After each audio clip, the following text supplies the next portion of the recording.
I was telling someone this morning that they asked, how was your holiday? And it was really awesome because I came out to the Christmas Eve service and then we went home and I went out yesterday and that was it.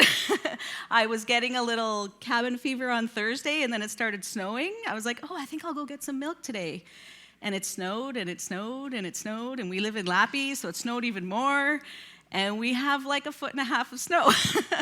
So yeah, it was really nice to get out yesterday, and it's really nice to be around other humans other than my own immediate family today.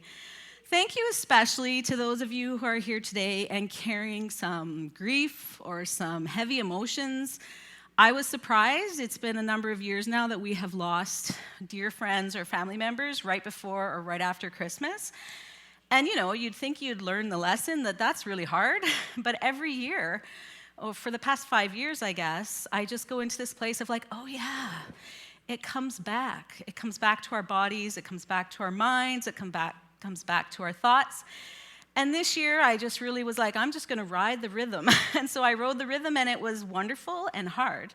It was beautiful to just think of people we're missing, honor them, and then also get up and enjoy Christmas and enjoy my family and enjoy loved ones. So if you today had to do that, kind of get up and get here and wrestle through that stuff, thank you so much for doing that, and I honor that you did that. And I hope it's a good day for you. And I'm laughing too because my message is don't do the math. And the whole point of that is like, we like to have these mathematical equations in life. We like to think that if I add this up at the beginning of January and make this list, follow this program throughout the year, at the end of the year, I will have a great year. And that's the math. And the reason I say don't do the math is because it doesn't work. And because if we do that math sometimes, we can come up to the end of the year and feel really discouraged and really down and depleted because we didn't do it. We didn't find that perfect equation. It didn't all add up to a beautiful life and a perfect life and a wonderful experience. And we're not all like fit and thin and great jobs and perfect families and et cetera, et cetera. We're just real human beings wrestling with the messy math.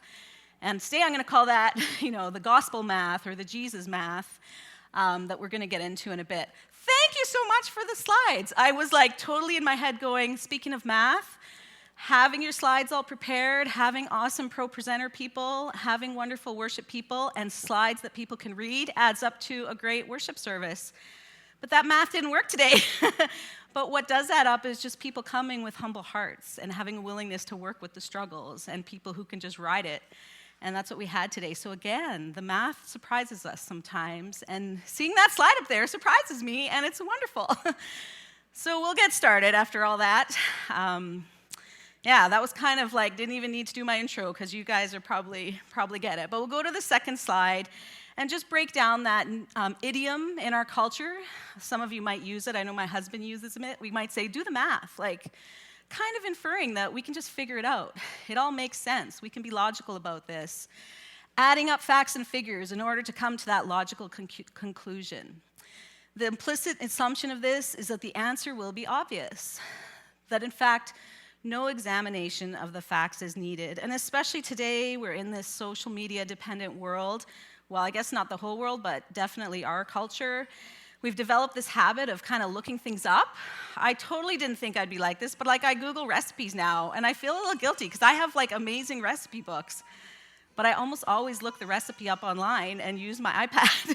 And I'm wrestling with that. I'm like, I want to be old school and hardcore and use my recipe books, but it's so much easier to just look up the recipe I need in the moment.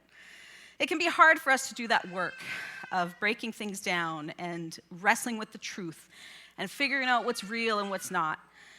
We like the equation to come out clearly. We want to know the results.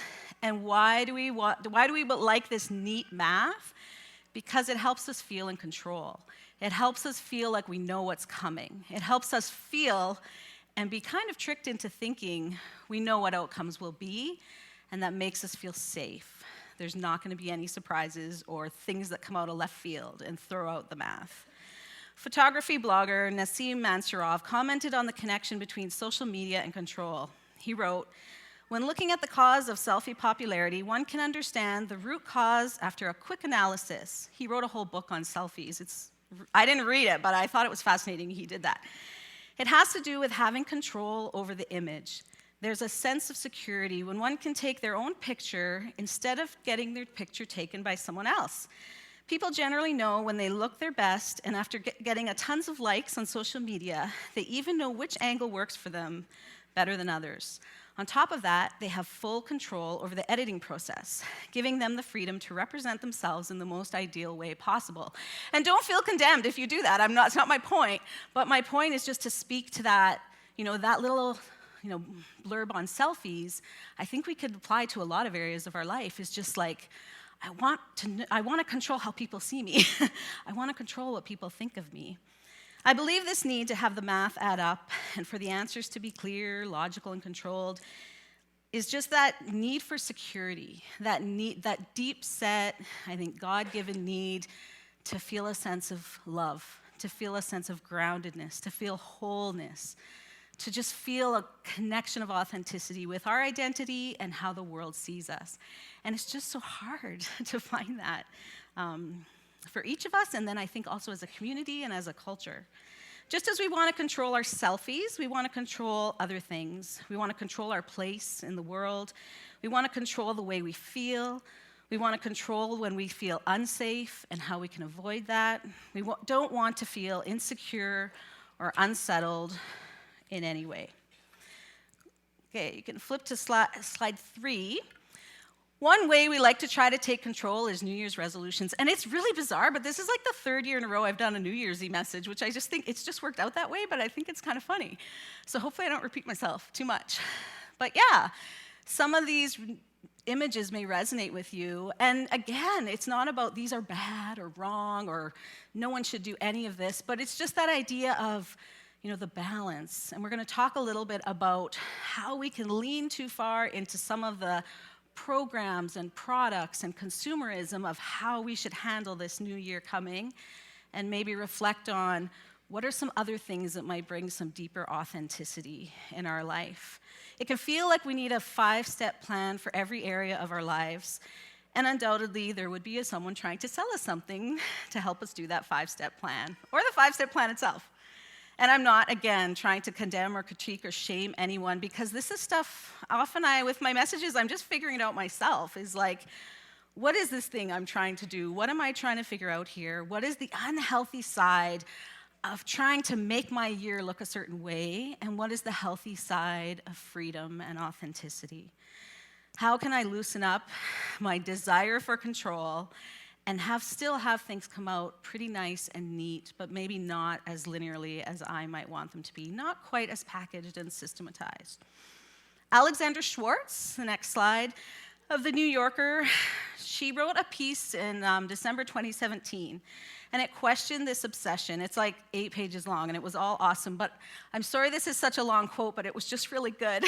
I'm breaking all the rules about never make slides with lots of words in them, but bear with me.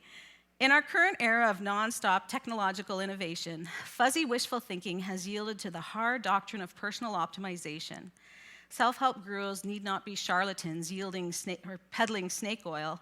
Many are psychologists with impressive academic pedigrees and a commitment to scientific methods. Tech entrepreneurs with enviable records of success in life and business are giving good advice to all. What they're selling is metrics. It's no longer enough to imagine our way to a better state of body or mind. We must now chart our progress, count our steps, log our sleep rhythms, tweak our diets, record our negative thoughts, then analyze the data, recalibrate, and repeat. In a consumerist society, we are not meant to buy one pair of jeans and then be satisfied. We're being sold on the need to upgrade all parts of ourselves all at once, including parts we did not previously know needed upgrading. There's a great deal of money to be made by those who diagnose and treat our fears of inadequacy. The good life may have sufficed for Plato and Aristotle, but it is no longer enough.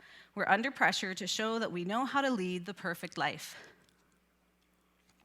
Thank you for bearing with me through that long quote. But what I love about what she's capturing there is exactly what I've been wrestling with as I come up to New Year's, and maybe some of you do too, is like, products aren't bad things inherent of themselves. We live in a consumerist society, and there are wonderful things about that. There are things that have been created that help people in life. I think last time I spoke, I talked about how the innovations that are out there are helping people with disabilities to do things they would never have been able to do before and help them engage our communities in ways they couldn't. And yet again, there's this swing that sometimes it can almost feel like, yeah, we're being pulled into the vortex of consumerism and losing our identity and, somehow losing control in our effort to gain control. Economists estimate that the self-improvement industry takes in $10 billion a year. Okay, so I'm kind of painting a bleak picture, but that's not my intent.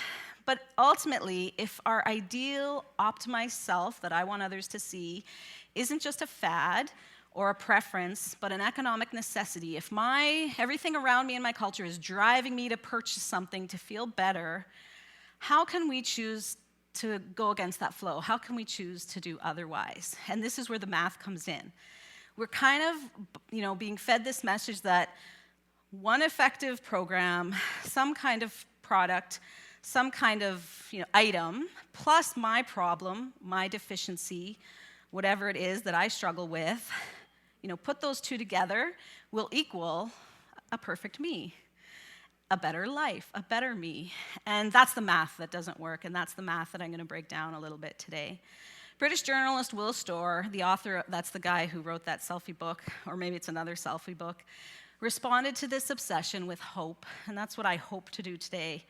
This isn't a message of hopelessness, he writes. On the contrary, what it actually leads us to is a better way. Once you realize that it's all just an act of coercion, or it can be an act of coercion, that it's your culture trying to turn you into someone you can't really be, you can begin to free yourself from those demands.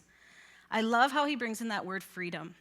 It ties in perfectly with this message and also just for the thing we're all longing for.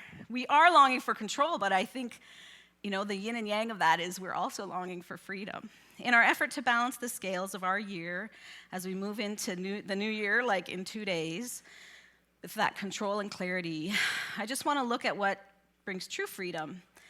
And, I think one of the places we look for that freedom is in Christ. And Paul agreed. Paul was one of the leaders of the early church. He did a lot of teaching and sharing, and he went around and he tried to help people who were just learning the Jesus way, and some of those that had been following Jesus. He tried to just help them do a little better and figure things out. So he would write these letters. And sometimes they were really good letters. Sometimes they were scathing letters. But there are wonderful things in his letters, and we can draw a lot of truths and inspiration from them. One of those was to the church. It's called Galatians, the book of Galatians. And this is chapter 5, verse 1. It is for freedom that Christ has set us free. Stand firm then, and do not let yourselves be burdened again by a yoke of slavery. Here he's referring to the slavery that the Jewish people of that time were under, and that was to the laws, the religious laws, and all the physical and material ways that they had to follow those laws, the way they had to look, the way they had to act, the way they had to prove themselves, and just the things they had to go through every day that constricted their life, and if they failed in those, they just carried shame. Sometimes they were even, carried the burden of being excluded from their communities and their families because they couldn't keep up to that standard. And he's just saying that's what Christ came to free them from. And in that particular community, they were wanting to kind of put those things back on in their efforts to be good Christians. And he was saying, no, don't go backwards. Keep going forwards. Of course, it was impossible to follow those laws, and it resulted in, corruption, not only corruption for individuals, but community corruption, legal corruption, abuse, a lot of oppression of the poor, and that was even starting to creep into the early churches not long after they were formed. But Jesus transformed those religious laws and those things that were written in paper and stone, or papyrus and stone, I guess it would be, and he wanted to transform them into heart teachings and things that people did out of love and out of a rule of love that guided their hearts. This freed human beings from the list of rules into a way of life and a way of love through Jesus, or through God as the individuals followed Jesus. Not only love for God, but love for themselves and love for others. So how do we get freed from the slavery? I think, if they had religious laws on papyrus and stone, we have a lot of cultural and social laws. how we should look, how we should talk, how much money we should make. You can probably think of a whole bunch, and maybe the pictures I had up earlier just give us a little sense of the things that we're supposed to follow, to look and be a certain way, to live up to the expectations of our cultures and communities. So how do we get freed from the consumerist messages, the metrics, the rituals? How do we create New Year's resolutions that are based on this way of love? And I know that sounds really hokey and way too simple, but the challenge of following Jesus is sometimes it's the simple things that are like the hardest to do. And believe me, 20 years into my Christian journey, I know that truth is like I can know these things, and yet sometimes I just need reminders again and again to kind of fulfill them in my life. And this wasn't just an issue, it's not an issue just for us today. It's not just an issue that the early Christians wrestled with. I was amazed. I was reading through the prophets this fall, and I was amazed to see parallels between my struggles with the pressures in my life and in our society today. Totally resonated with the writings of the prophets and the call. So prophets were people that God would send or call in. He'd either bring them to a new place, or he would call them out from amongst the community the culture they were in, and he would give them a message to say, come on, wake up, follow me. I have this wonderful, message and this purpose for you as my special people. And they would kind of, fall away from that, or just choose to go a different path, or just get drawn into the different practices of the cultures around him. So he would send out these prophets. And one of those, I'm skipping a part. Turning again to Paul, he said of these prophets, for everything that was written in the past was written to teach us, so that through endurance taught in the scriptures and the encouragement they provide, we might have hope. And I love how that ties together. That's from Romans 15:4. One of these prophets was Haggai. He lived at a time when the Israelites were supposed to be putting all their resources and time into rebuilding the temple. And it's hard for us to really understand that, because churches and temples are different things. Sometimes we think of them as parallel, but they're not. The temple was considered the dwelling place of God. And it's hard for us because we try to think, don't be materialistic. But to them, when they honored the temple, it was honoring the fact that God was supposed to dwell in their midst. God was present among them. We take that for granted because we have, easy access to churches and the gift of the Holy Spirit. But back then, it wasn't like that. You had to kind of have this kind of very defined setup to have God in your midst. And this prophet Haggai was living in a time where they were supposed to be building their temple back up after it got destroyed when they were taken into exile. This place where they were supposed to have God in their midst. And yet, some of the criticism that was being, given to them was that they were busy rebuilding their own houses and investing in their own comforts. They've just come back from being exiled and being under oppression, and now they've come back and have a little more freedom, even though they were still under a foreign ruler. But they were, just experiencing a little lightening of their load. They'd gotten caught up in the rhythms and rituals of those nations around them that did not honor God, and that did not, that just fell into cultural systems of oppression, abuses of the courts. There's some pretty ugly stuff back then, which I won't get into because there's children present, but some pretty horrible things going on in their cultures. And the Israelites were falling into this. And so Haggai comes, and he's sent by God to give a New Year's resolution-like message. And we find it in Haggai chapter 1, verse 3-7. God said more, I don't think I have that on a slide. God said more, and Haggai spoke it. How is it that it's the right time for you to live in your new fine homes while the home, God's temple, lies in ruins? A little later, God of the angel armies spoke out again. Take a good hard look at your life. Think it over. You have spent plenty of money, but you haven't much to show for it. You keep filling your plates, but you never get filled up. You keep drinking and drinking and drinking, but you're always thirsty. You put on layer after layer of clothes, but you can't get warm. And the people who work for you, what are they getting out of it? He's speaking there to the oppression and injustice that was going on.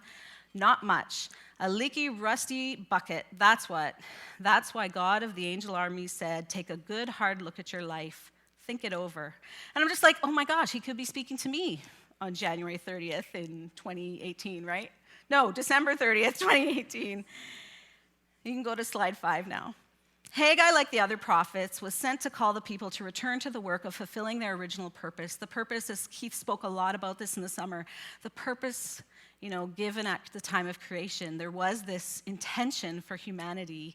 God's image alive in us was supposed to fill the world and just share that glory and share that freedom and share that beautiful, beautiful stuff that God had intended for us.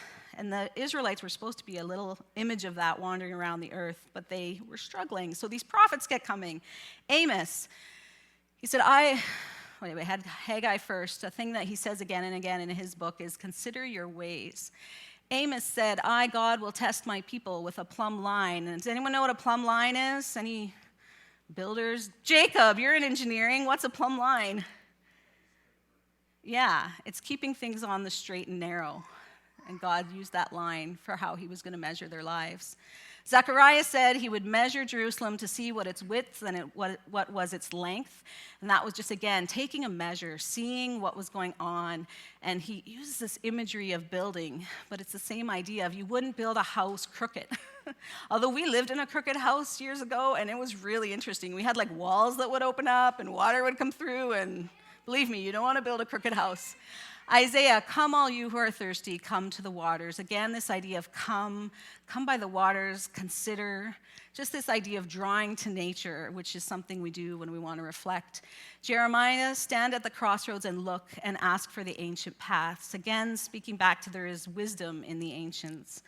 This theme of communal reflection and restoration continued into the early church through the followers of Jesus as they formed the first Christian communities. And that's kind of, again, what was coming to my mind as I was writing this up was like, there's nothing new under the sun. I think it says that in Lamentations. I hope I'm right on that. But just this idea that it's sort of somehow comforting to know as human beings, like we've been wrestling with this stuff for a long time.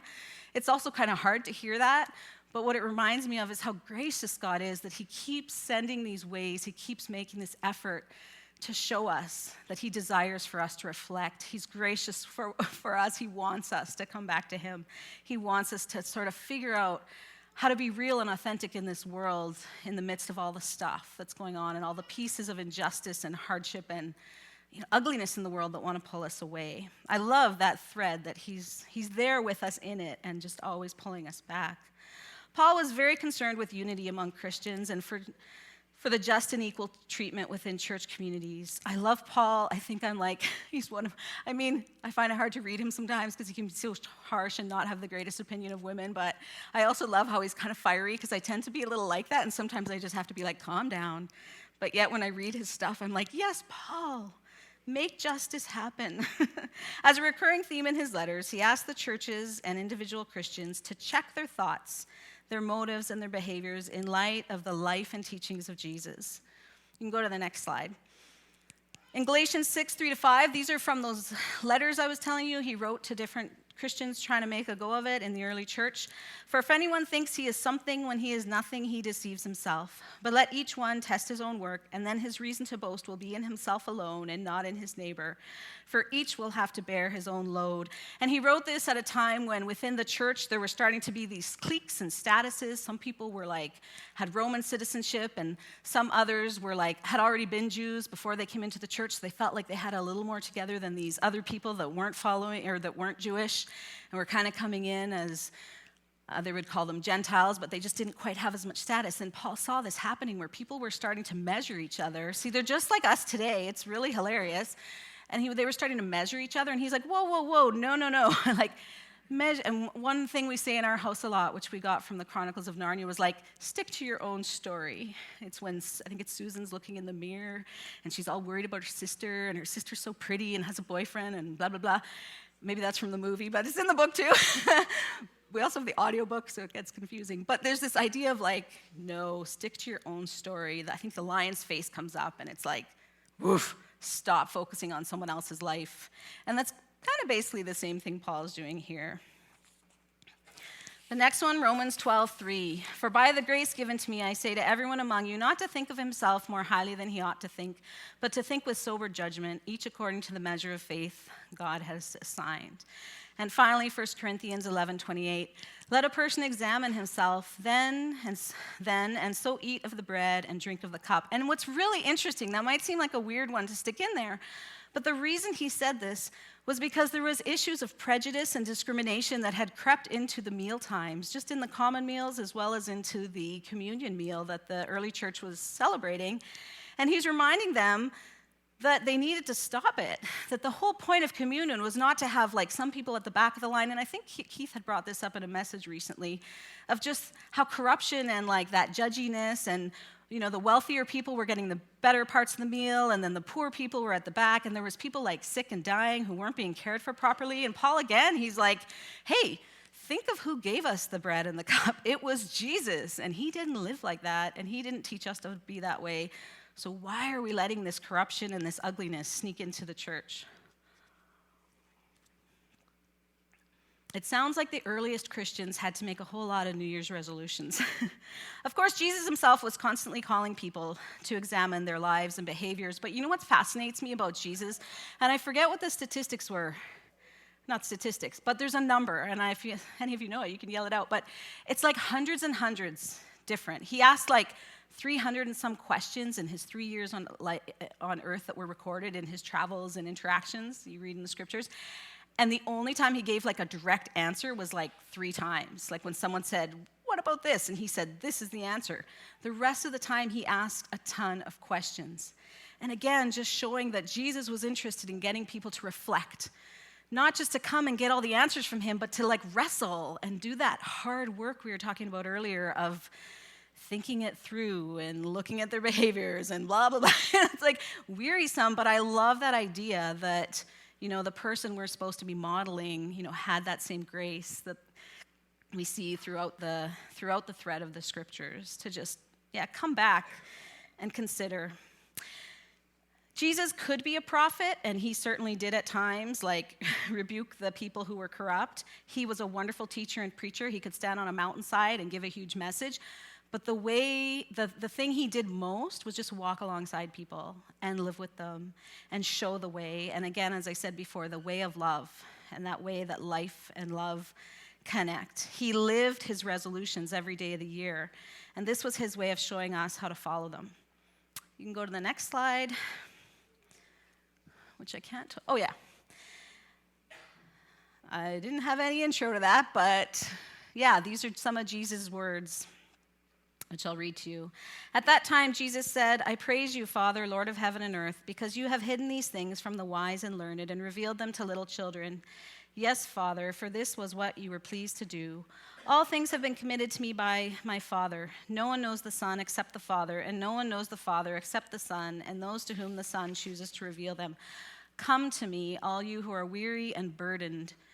And I'm just thinking of those of us who are weary and burdened today, and imagine hearing these words from Jesus, I will give you rest. Take my yoke upon you and learn from me, for I am gentle and humble in heart, and you will find rest for your souls. For my yoke is easy and my burden is light. I just think that's beautiful. Sometimes I don't need to ramble on, I can just read the scriptures, but I am going to ramble on a little bit with a commentary from N.T. Wright on that passage, which I found really encouraging. Jewish writings had for a millennium and more spoken warmly about the wisdom of the wise, which we've been talking a little bit here today. God gave wisdom to those who feared him. A long tradition of Torah study and piety indicated that those who were devoted to learning the law and writing out its finer points would become wise. They would ultimately know God best. For the average Jew of Jesus' day, this put wisdom way out of their reach. Just like it might put being a brain surgeon or a test pilot out of reach for most of us today. You needed to be a scholar, with a rabbi, trained in languages and literature, with the time and leisure to ponder and discuss the weighty, complicated matters. But Jesus said, actually, we don't need to do all that. He sliced through all that with a stroke. He declared you needed to be like a little child. He had come to know his Father in a way a son does, not through books, but by living in his presence, listening to his voice, learning from him, and as an apprentice does the master, watching and imitating. He was now discovering that the wise and learned were getting nowhere, and that the little people, the poor, the sinners, the tax collectors, the ordinary, probably the women, were discovering more of God simply by following him, Jesus, than the learned specialists who had declared that what he was doing did not fit with their complicated theories. Wasn't that a bit daunting for those followers? Isn't it rather forbidding to discover that the true God can only be known through Jesus? No. It might have felt like that if he had been someone else, but this Jesus was different. He had a platform from which, it gave him the platform from which to issue what was still a welcoming and encouraging invitation, one of the welcomest ever offered. Come to me, he said, and I'll give you rest. The Pharisees had spoken of people being called to carry the yoke of the Torah. That's why Jesus is countering that heaviness of like, carry the weight of our laws and rules and history and culture and traditions. And Jesus came and said, actually, no, just follow me. Just be like me. How could following Jesus really be that easy? I ask myself that all the time. Didn't he say himself that people had to be prepared to leave behind all their possessions and their families and even their life? He did say that. But the ease and joy and rest and refreshment which was offered all spring from this inner character, his gentleness, his warmth to all who turned to him. All those who had been weighed down by burdens, moral, physical, emotional, financial. You can probably think of a few in your own head that apply to your own life, the burdens you carry today and the burdens you want to fix for the new year. He's offering what he has to offer himself. And like, sometimes you can just go, okay, drop mic, N.T. Wright said it all. I just thought that was beautiful. All right, so why do we struggle if it's supposed to be so easy? In light of what's going on in our city, we've had a rough few years. We just had a rough December. You know, there's a lot of hostility and racism and ugliness and pain going on in our city, in our country, in the world. In light of this harshness, we're tempted to kind of say, I can't really do anything about this. Or I might just want to be in that ignorance is bliss place, or it's not my problem. And that's why the math doesn't add up, because it can shut us down, and it can feel like that law and legalism when we try to do that math. How can resolving to be like a child possibly improve life on a grand scale or even in my own personal life? I would suggest it's as simple as unmathematical love. There's a beautiful passage that I found about New Year's from a guy named George Petros. I don't know who he is. He's a marriage counselor in Wellness Ministries, and he has some suggestions. He took the 1 Corinthians passage about love, and he put it into some new language, and I'm going to share that with you in closing today. And, you know, I'm not saying here, these are the resolutions you should have, but if you have made resolutions, keep them. If you have sticky notes on your walls, keep them. Every year, me and Ryan come up with a theme for the year. I don't know if we're going to have the same one this year. We haven't had a chance. He's been snow plowing so much, we haven't had a chance to talk. But my theme for this year is, walk in the light. And I use that, and I do make lists, and I do think of ways I can do that. And so I'm all for making whatever system works for you.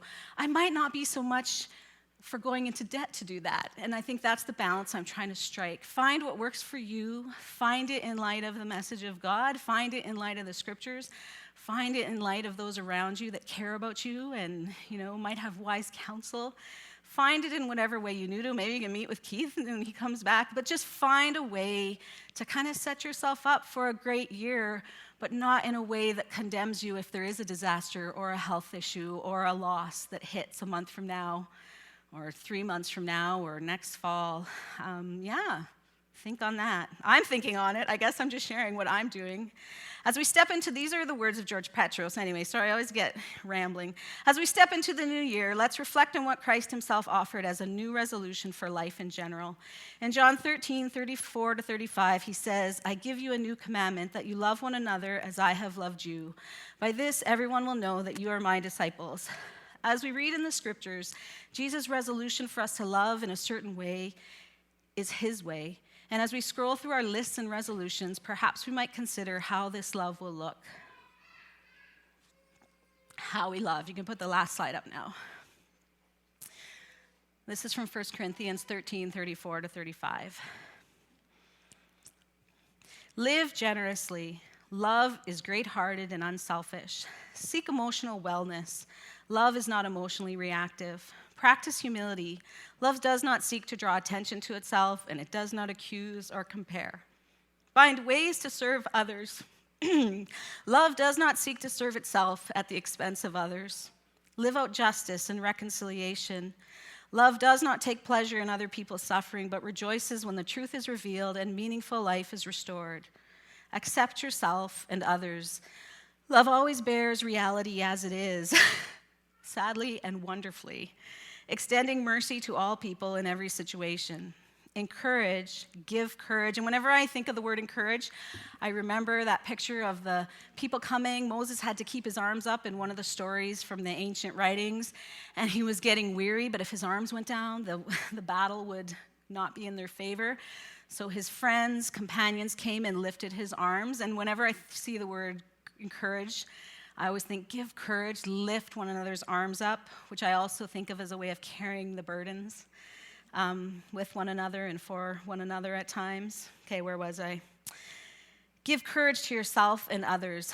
Love is faithful in all things. It is constantly hopeful and meets whatever comes with immovable forbearance and steadfastness. And when you fail at all of the above, and for me that'll be about mid-February, maybe sooner, seek forgiveness, rest, recover, and repeat. Love never quits. Thank you.